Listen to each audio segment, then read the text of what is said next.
sometimes, for whatever reason, my system doesn't recognize that my camera's on or that my microphone is on, and it just starts doing goofy things. I appreciate your patience. All right. It's really nice to know who the A students are. I joke about that a little bit, but more often than not, the people that show up for the majority of the live videos are the people that also end up getting A's. And it's not because I remember who anybody is. I forget my own wife's name sometimes. It's more because that kind of demonstrates where your headspace is at and what you keep as a priority. Did everybody have a wonderful week? Ish? I did so far. It's been good. Excellent. Yeah, No it's been surprise good. surgeries. Excellent. Very good. I just found out this morning that the exhibit that I was setting up, I don't know if I told you guys about that, one that I was setting up at West Valley City Arts. Somebody wrote an article about it, critiquing it. So I will email it to everybody, see if anybody wants. And if anybody is up towards West Valley City in the next 5 weeks, you can go by and check it out. If you do, you can make the case for extra credit points. May not give them to you, but you can still feel accomplished that you made the case. All right. Um, Today, I only want to do this for about 45 minutes. I know that you guys are aching desperately to stay on the line for like 3 or 4 hours, but that's going to be difficult to upload all that to YouTube. So I'm going to try to keep this to about 45 minutes. And if you guys, when I ask for questions, if you don't have any questions yourselves, could you see, just imagine what other students in the class might want to ask, if that's okay. They gone through the module, and we're just going to talk about things for this second module for week number 2. And if you have any questions or whatever, that let's bring them up. And if you have questions about last week, let's bring them up as well. One thing I did notice is that uh, couple people have submitted HEIC files. And do you remember what I said about HEIC files last week? I was just, for whatever reason, my system does not recognize them. It won't even pull them up. And it has even a hard time with Google Docs. And so when you guys submit stuff, um, please remember to make it a JPEG, PDF, or put it in a Word doc. And then my system recognizes those. It doesn't have any problem. Um, the Google Docs, I don't know why it isn't working, and I have no understanding why HEIC files don't open up. But if you do submit something that I can't read, the grade will be a 0. Just to remind you to read the note where I ask you to resubmit it in one of the file formats so my machine can actually read. All right. Okay. Now this week we talk a little bit about the importance of art.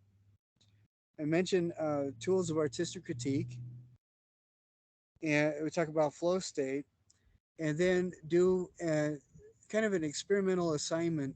The assignment itself is an experiment for you to see how what you can do, um, and it's about alignment and measuring things when you draw them out. A lot of the times when people are initially starting to draw, they have in the back of their mind, they've seen the YouTube demonstration videos of just ridiculously accomplished artists pulling out a pencil and just whipping something out super fast. That's not the way things work generally. Um, I have a couple people in my family are on the spectrum, and they can do things like that. One of the reasons why it's different for them is because we have so many different processing filters that information goes through in our brains that we never, unless you're on the spectrum, really draw what we see. We always draw what we're thinking about what we see. And one of the problems with that, of course, is that it's very difficult without using some special tools. They're pretty low tech tools that you can use just with a light pencil, pencil line. Without using those tools, it's very difficult to place things so that the picture is recognizable. So just have that in the back of your head, and we'll get to that in just a few minutes. The module talks about 6 different things that address the ideas of why art is important. And I do you remember what we talked about? What art is last week? You guys remember that? I don't expect you to, and so I'm not allowing a very long pause for answering. But art is the product or action of anything that is done to create something. And ideally, or mostly, that act of creation involves uh, building something in concert with something outside of your immediate thoughts. Like it could be allowing yourself to uh, process through your memories. It could be listening to what you imagine the medium is trying to say to you, or being fascinated with how the paint moves or what the pencil does. You want any of you watch a very young child who barely has the capability to hold a crayon or a pencil and just watch them as they start scribbling? Just that. Do you know what I mean? Have you seen that? Yeah, it's pretty interesting to watch. Yeah, it's almost magical because they're realizing that there's some sort of connection between their effort and this line that's being created. And what they are doing is demonstrating what real art is. They're creating something new with something beyond their regular experience. They're allowing that kind of magic or inspiration to seep in. So art applies to anything from teaching preschool to farming to exercising to and then the traditional plastic art or visual arts, dancing, speaking, movie making, almost anything. Any activity that creates something that didn't necessarily exist in that way before is a channel to create art. It doesn't have to be one of the 6 or 7 things we think of as art. So I want you to think about that and have that in the back of your head too, all through this semester. Art is the creation of something that didn't necessarily exist that same way before, or that process, and it doesn't matter what the medium or mode is.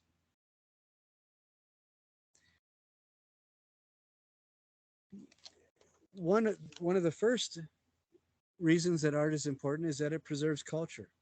Can either of you think of an example of art preserving culture? One that I see often that was in the module was like Native American history, whether it's paintings or carpets or rugs or pottery. That's one that I always think of. Yeah, I think that's a really valuable one. These are tangible objects that show evidence of the culture. I think that's very good. Another one that's very closely related is that art documents history. Nicole, can you think of any examples where art documents history? Like paintings of old battlefields or um, drawings and different things. Yeah, yeah. There's a Roman emperor named Severus who was the first Black African Roman emperor. And we know about him because of the busts that were done of him. Of course, they're all white marble now, but when they take microscopic samples off the surface of the bust, they find out that they were actually painted his original skin tone. So these are physical documents that demonstrate that history was a real thing. So yeah, excellent. And battlefields. I mean, a lot of what we know about the Napoleonic Wars is because of the paintings that were done, or about American history, or any of those things. Yeah, very good. Uh, One of the important things also is that art speaks to complex ideas. Now, even though art is communication, what separates art from language?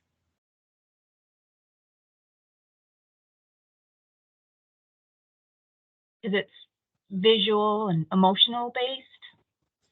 Yeah, it's Or, beyond the limits of words.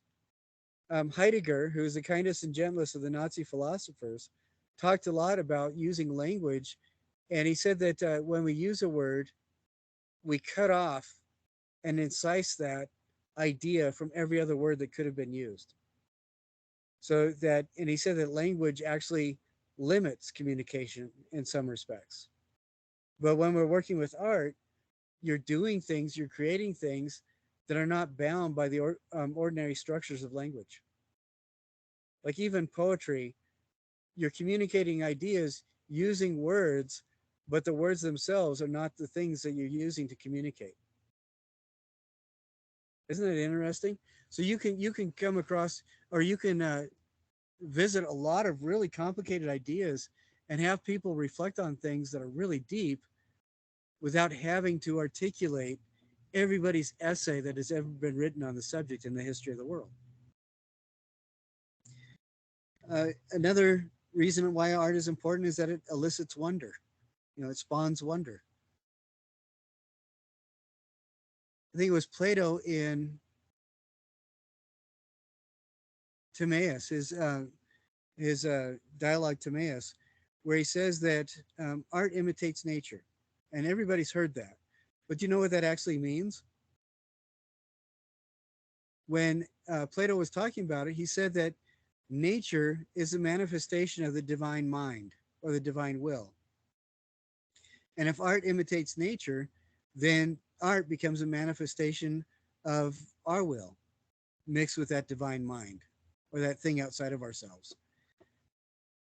And doing stuff like that, doing things like that, I know that you've come across something, and it could be a piece of music, it could be an area of land that you're walking in, it could be a movie that you watched.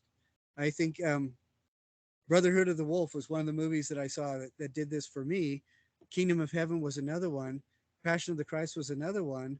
And there were several movies that did this for me. Blade Runner, where it blows your mind.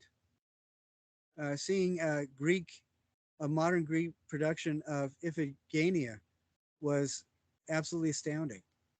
And it's not because you necessarily understand these things, but what happens when you have an experience like that,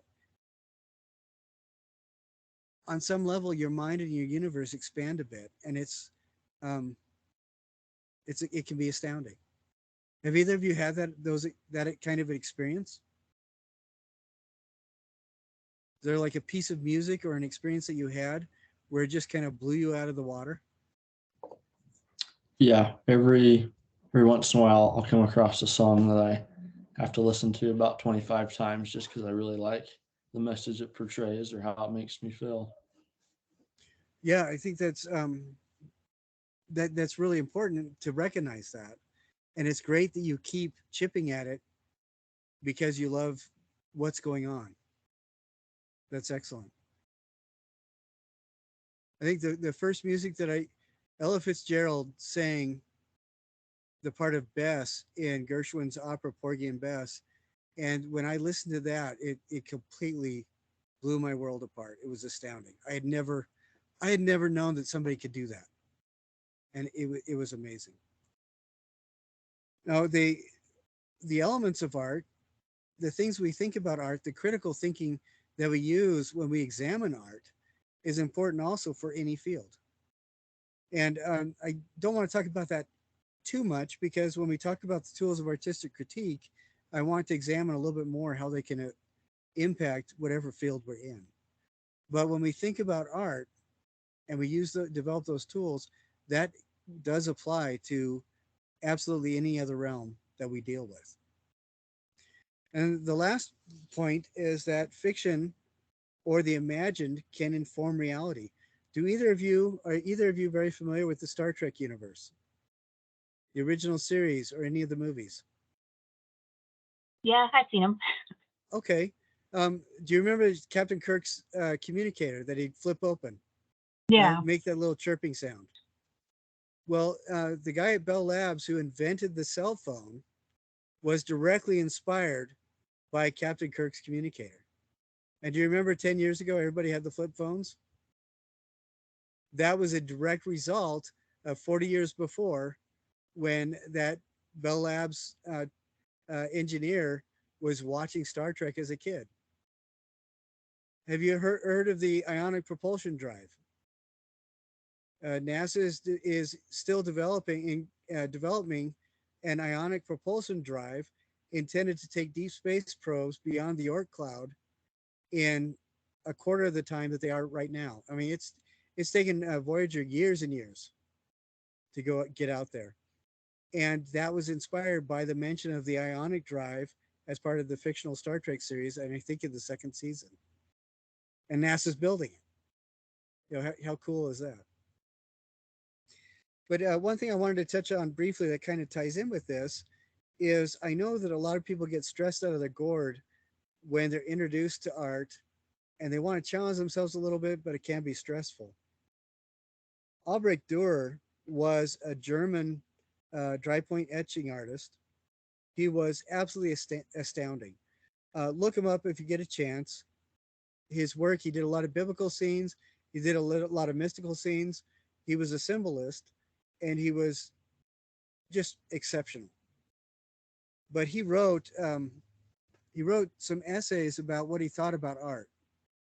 And this is a couple centuries ago, and I think they really impacted me quite a bit. But he describes four pillars of art, and these are not in any particular order. But one is proper proportion. This applies to absolutely everything. And if anything is done right, there is a proportion to it. If you are training for an athletic activity, you have to warm up. You have to stretch out. You have to do the exercises. You have to have downtime between, and you have to make sure that you drink the right amounts of water. That all deals with proportion. If you are teaching preschool, same kind of thing. You have learning sessions with mixed with activities, mixed with nap time and snack time. Same kind of thing. We can't do or look at the same thing all the time without any relenting. You look at movies. There's a proportion to the movies. You have typically there's 3 acts in any Hollywood movie. There's the rise of the hero. There's the apparently unassailable issue, and then there's a resolution. They aren't always in that order, but that's the way that the story goes. And each of those, there's a proportion to the action. Have you ever watched one of these uh, Chinese choreographed movies, martial art ones, where it's unrelenting action? They were really popular end of the 80s, early 90s, and it was just, it's a workout just to watch the movie. And Jackie Chan, do you guys know who Jackie Chan is? One of the reasons that made him so brilliant as a director and a Chinese cinema celebrity is that he was able to put the right proportions of action and humor and heartfelt story in a movie so that families were able to really connect as an entire family. And he made a lot of money with his movies, not just because he's really good, but because he was able to find that correct proportion so that everybody could respond to his work. So it applies to everything. In other words, materials. You have to have the correct materials. If you're going to be building the Seattle gum wall, it has to be made with bubble gum. It can't be made with ceramic. Grossest experience I've ever had. I'm going to tell this to you. Nicole, pull a trash can near you because you might vomit. But I was in Seattle when I saw this little 2-year-old get away from his parents, go up to the gum wall, pull off a piece of gum and start chewing it. It was the grossest thing I had ever seen. But if you don't use the right materials, then whatever you're doing is not going to work. If you're teaching preschool, you're not going to give them a demonstration using chainsaws. You're going to do something that's specific to the age of the group, that's the proper material. The third pillar is craft or honesty. And craft is the care you use to build something, whatever it is. It doesn't matter what it is. The care you go into creating that is the craft. and that is tied inextricably to honesty. Uh, it is very difficult to lie while you're making and to have the thing last. So it's honesty with where you are, with what you're trying to do, with the message you're trying to create, and with very much so applies to honesty with the use of the tools. And the fourth is that of his pillars was what he called inspiration, or that creative breath. When Turkish calligraphers do their writing, they will hold their breath, dip their pen in the ink, and then breathe out as they're drawing or as they're writing, because that breath that they're releasing, the tradition is that's released into the drawing and gives it life.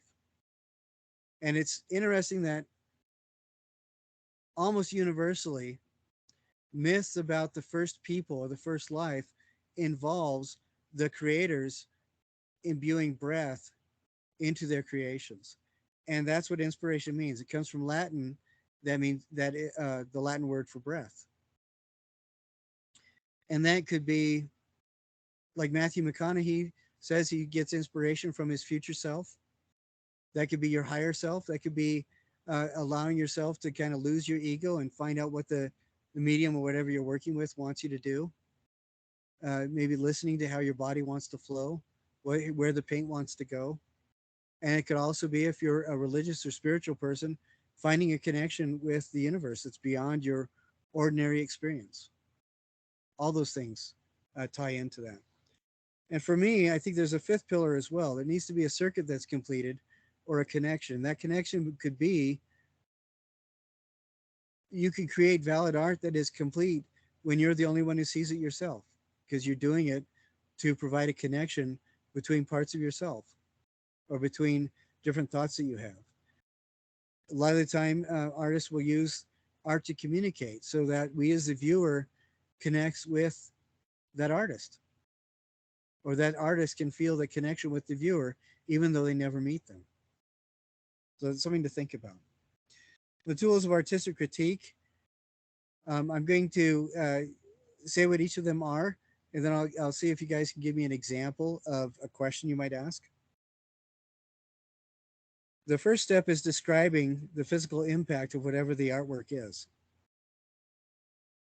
And we can also apply this to a situation that's outside of art. Like if you're an engineer or a nursing student, it's a situation that you're involved in. But for the purposes of art, that's what we will talk about. We will talk about these four things, specifically speaking to the purposes of art that you can perceive. So the first is describing it. What are the physical parameters? What are the colors? So if you're describing a work of art, what are some of the questions you might ask yourself? Or what's one question you might ask yourself? And one of you can answer that, and the next one will answer the next question. I think one question that I might ask myself, well, maybe two, is what do I see? And then putting myself in somebody else's shoes, what might somebody else see? Maybe giving me two perspectives. I think that's a really good one.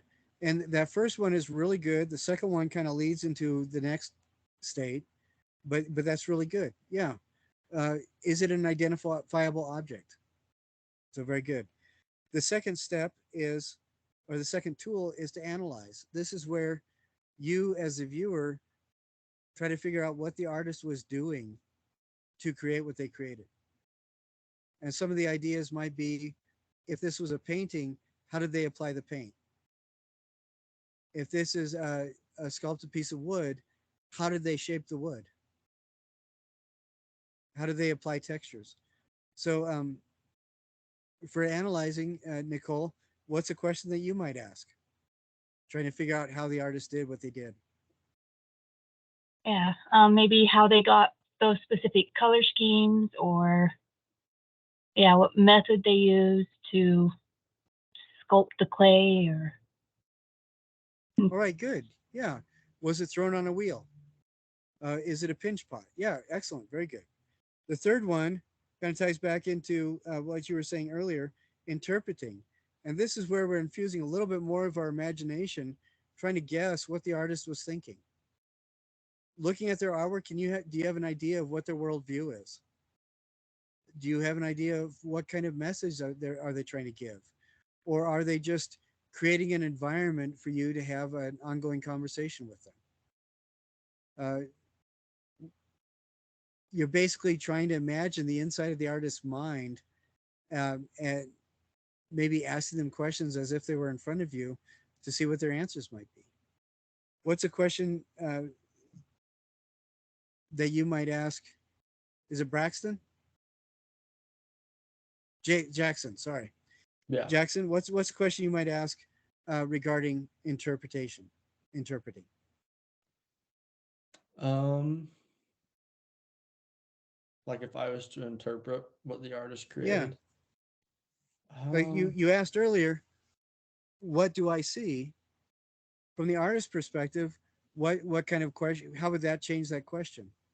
You're trying to get at what the artist was thinking. Okay. Um, I think maybe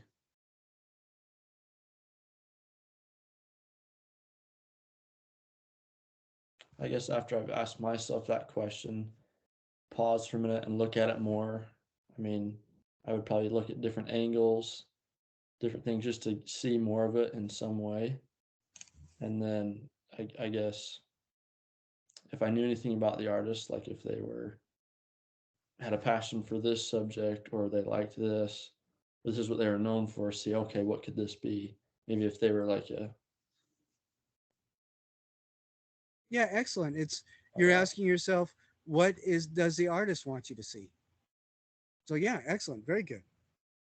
And then the fourth one is to evaluate. Is this successful? Do you think the artist's aims were achieved? Is the artwork valuable? Does it use valuable materials, or is it valuable because it makes a statement that people need to hear? Um, you're you're judging the art as to whether or not you think it might be successful with the parameters that you think the artist had set up for themselves. So, Nicole, can you try a hand on what kind of a question would you ask yourself when you evaluate a piece? Yeah. Maybe if it was like a painting of a park, maybe wonder if how like the emotions that they showed the people in, if they portrayed them how they wanted to, like how they viewed the people they were observing, how did they portray it in the way that they were going for? Yeah, I think that's really good, and I know that we've all seen those kind of awkward paintings in a junior high art show, where it looks like the person was really trying, but maybe they got up halfway through and then came back, couldn't remember what they were doing. You've all seen that. It's kind of like listening to seventh grade orchestra. You know, it's you know what they're going for, but maybe they're not quite getting it. But yeah, I think Nicole, that's really good. Is the artist portraying these like you think that they are trying to? Yeah, very good, excellent. And I when we can look at something and ask these questions of ourselves, instead of just viewing art, we can tweak these questions and apply them to pretty much any field. And I want you to think about that because like next week we'll talk about that a little bit more. In flow state, have you guys ever had an experience when you're working on something and then you look up and you realize 3 hours have passed, your legs are asleep, your mouth is dry, and you have no idea, you can't remember any of the time that has passed? Have both of you had that experience? Yeah. Yeah, that's because you've achieved flow state. And what's interesting is that achieving flow state, that is a better indicator of somebody feeling content with life and their happiness than any other indicator. That's wealth, where you live, how much money you make, how successful you are at your job, doesn't matter. When you achieve flow state, that's how your brain and your body decides that you are content. or I'm sorry, that's not how it decides. That is one of the biggest indicators of whether or not a person is happy or content. Isn't that interesting? So it doesn't matter how full you are after Thanksgiving. It doesn't matter how successful you were at the game or the test you just took. And it doesn't matter whether or not you got the high score in the game. The long lasting indicators of contentment and happiness deal with a person's experience and memory of their flow state. Isn't that interesting? We can achieve that when we're doing art or anything else by finding things to focus on that allows us to continue in the moment rather than stepping outside of it. So, like if, for example, you're drawing, finding things to focus on, the line quality, the shapes that you're drawing, as opposed to paying attention to your roommates coming in and out, counting how many times that irritating roommate knocks on the door because they want to borrow something of yours.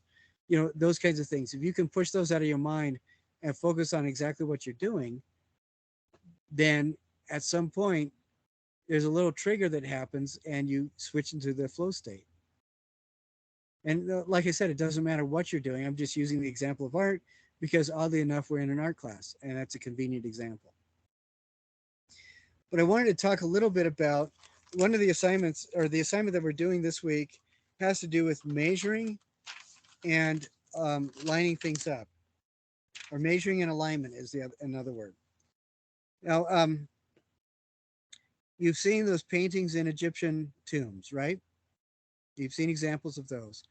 A lot of the times, the painters would just start off with a piece of paper like this, about this big. They would do the drawing on that. Then they would draw the outline of the wall they were painting on, draw a grid on it, and then one of the other artists would draw that same grid on the wall full size. So instead of having to initially start with painting that full size mural, they would just have to translate one little square to a large square on the actual wall.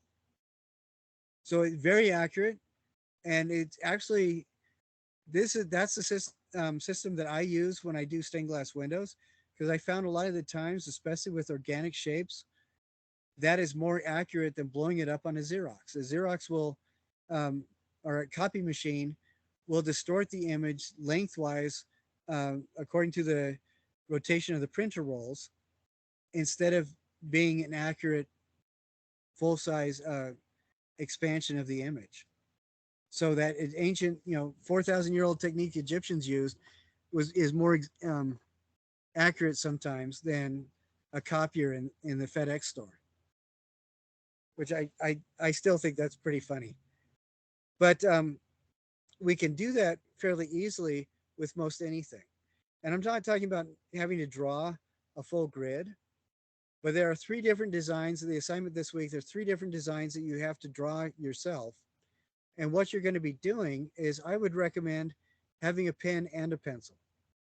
Because what you'll do first is draw, like 2 of the designs are, one looks like a one of those heart monitor mountain and valley kind of lines. Another one looks like something like that, except the peaks are squared off. And the easiest way to do that is to draw 2 roughly parallel lines very lightly with your pencil. And then before you draw the actual image, divide those up so that you get, and work lightly with the pencil so you can get the proportions right. So I think there's 3 peaks or 3 iterations of the design along that line in the assignment. So you divide those 2 parallel lines into 3 sections, and then decide where you want the peak. And instead of drawing that whole image at one go, kind of line it up a little bit with the very pale pencil sketching that you did. Draw 1 iteration of the design that's repeated. See if that looks good. Go over it with pen and then repeat it. And it's a little bit time consuming, but this is how artists train themselves to make realistic images. If they are doing a portrait of somebody, it's very rare that a person will draw an exact portrait. Like I said, you never draw what you see, or you rarely draw what you see. You draw what you think about what you see. And so the artist in their mind, they're drawing shapes like eggs. They're drawing um, kind of graphs or grids, and they're placing elements of or set points of the drawing into that grid.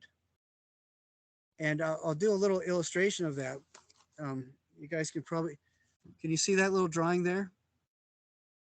So it's basically a square with a circle at one side, right?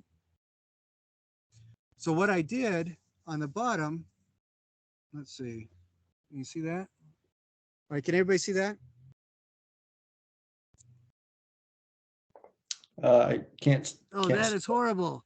Okay, here we go. Here we go. I can see it a little bit. Okay, can kind of see that? Yeah. That is so bad. I'm sorry. This is the best I can do. Okay, so it looks like that's that smaller image, but larger. And what I've done is I've traced that. Okay, Nicole, help me. Say something nice. Can you kind of see that, what I'm doing? I drew a larger version. Saw a little bit before. Okay, I drew a larger version of the outside square. And then I did a simple horizontal line and vertical line so I could place that circle in it appropriately. And then if this was a drawing that I was making, what I would do is erase the vertical and horizontal lines after I place the circle. Okay. That is my hand is there. You can see my hand. Do you kind of see what I'm saying though? Let's see. Okay, there. That shows up a little bit better right there. Can you see that? Okay, so there's the horizontal line. That's awful. Now use your imagination. But what I did was basically draw just a square that's about the same proportions as the image that I was trying to create or reproduce. I drew a horizontal and vertical line to kind of get an idea of where that circle would be. Then I kind of roughed out where that circle was, and then as I was confident, I drew it in a little bit better. So the third image you're going to replicate is a little bit more complicated than this, but you'll do the same thing. You draw with a very light pencil on your notebook paper a rectangle that's about the same proportions as what you see. You'll draw a couple horizontal and vertical lines so you can kind of place the primary shapes where they feel like they should go, and then work from there. So instead of copying a squiggle directly, seeing a squiggle and then drawing a squiggle, what you'll do is try to see where does this line cross the outside line of the rectangle? Where does it impact, or how close does it come to the center of the square? Where does this curved line go? And what I want you to do is sketch this out lightly with a pencil first. And once you're fairly confident about where the lines go over it again with pen. All right. And that's pretty much what those two artists did. It's the same kind of technology. Go over lightly with pencil first, then go over a little bit more confidently with a pen. And that's what you'll turn in. And then you can erase the pencil lines when the pen dries. But you can also look up YouTube videos about this where it's called measuring and aligning when transposing art by hand. And but have it go at it a couple times, and once you get one that you feel is successful, then take a picture of that. Okay. Don't worry about trying to do this the first time. It may take you 3 or 4 times before you're confident and happy with it, and that's totally fine. You're just learning the process. You can also look up on YouTube how Egyptian tomb painters did their craft, and that will show you some examples. And that is just, I'm sorry that the image didn't show up. Hold on a second. I got an idea. Oh no, I can't find the thing where it allows me to turn off the background. Oh well. Do you guys have an idea of what I was saying, or at least a rough idea? Okay. All right. thank you, Jackson. That's very charitable of you. But if you have any questions, we can talk about it next week as well. But I think this gives you enough information to tackle with confidence this second week's module. Do you guys have any last questions before we wind up?